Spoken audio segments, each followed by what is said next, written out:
বন্ধু বান্ধৱীসকল এইটো মই নিজে ৰোৱা এইটো পুঁই শাকৰ গছ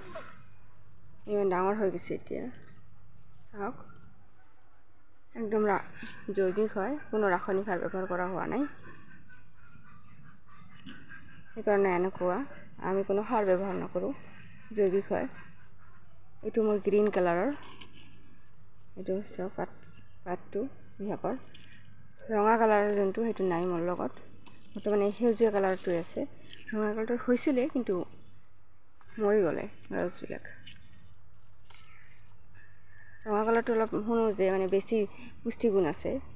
কিন্তু এইটোতো অলপমান আছে চাগে নাথাকা নহয় কিন্তু আপোনালোকে কমেণ্টত জনাব এইটোৰ পুষ্টিগুণ আছে নে নাই ৰঙাটোৰ দৰে ৰঙা যোনটো পুঁই শাক আছে সেইটোৰ দৰে ফ্ৰেণ্ড এইটো যে ওপৰত ডাঙৰ ডাঙৰ পাত হৈছে ওপৰ পিনে সেইটো চব তথাপিও ফ্ৰেণ্ড প্লিজ জনাব কমেণ্টত